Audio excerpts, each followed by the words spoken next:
cunugaas ma sababo qashin ilaahay iyo waxay sabab u ahaa ma garanayo laakiin caadadii baa iga wareertay 6 bilood 4 bilood marka ugu yartahay 3 bilood maqnaata 3 sano markaan saa isbitaal gaarso waan ka quustay kolba isbitaal baan aaday General Hospital Simaaho Madiina isbitaalaha dhan waan aaday marka waxa la yiraahdaa daawon bay isoo qaran daawadii markaan qaato intaan dawada isocto caadada iga timaada marka kale tan halkeeda ka mistaa marka dambeeyay ilaa Nairobi baan aaday 17 bishii 11 iyo 12 ku maqnaa laba jeer aan kala kulmay Dr. Xasan Dr. Yiraahdaan tago oo waliba tan kharash badan iga baxay 250 kun gaarahaya asagana kuwii hore waxba meena ka bedelin dawooyinkiis marka isticmaalayo bay caadada iga imanaysa marka iga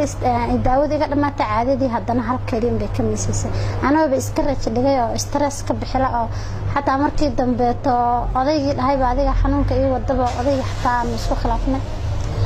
waad garan kartaa gabar yar oo hadda maxay ahayd 30 jir tiradeeda ay wali bogsan oo caadadeedii weeyday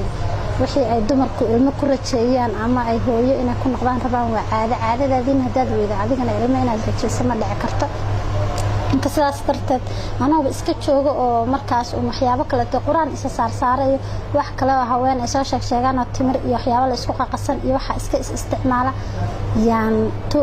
18 bishii 12aad anoo Nairobi jooga wiil isna qaanay khayr Allah siiyo aad baan ugu mahadceliyaa markasta xasan waaye la yiraahdo ayaa isoo tilmaamay qoladan maxay ahayd shirkadan markaasna gaarso ku cusbaan hadda sanadkan bishii koobaad xafiiska furrabaan buu yiri isla koobaadiiba waan imaaday dadka ugu horeeyay shirkada la soo kulmay baan ahaa xafiiska markaas u fureen laga daaweeyay daawooyin horta scanning baa lagu sameeyay scanning-ka aniguna kaadi laga qaadin dhiig laga qaadin wax kasta oo jidhkayga iyo meel kasta xanuunaysa scanning-kii baa sheegay marka xanuunkayga ii sheegay daawooyinkeedii baa laga qoray inta kaliya tamay xanuunka cudurka waxay dheeraa xanuun gaasna waan qabay waxaan ugu xidhmi jiray naqaska oksijiintaada yaraada soo bixitaankeeda markasta oo wax yar fadhiya ama wax yar socda ama wax yar aan sheekeeyo hadda intan aan halayo kala tamaari jiray waayo naqaska ugu dhig jiray waa hin raagi jiray marka daawooyin badan la iga qoray xanuunkii naqaska waan ka fiicnaaday gaaska asagana waan ka fiicnaaday 3 jeer la dhahay daawada qaada 2 jeer maan qaatay ana waliba 3 jeer aan dhamaysanin oo lacag waay 2 jeer markaan qaatay daawadii waa ku fiicnaaday ilaa hadda iyo bishii koowaad laga bilaabo bishii shanaad ku jirnay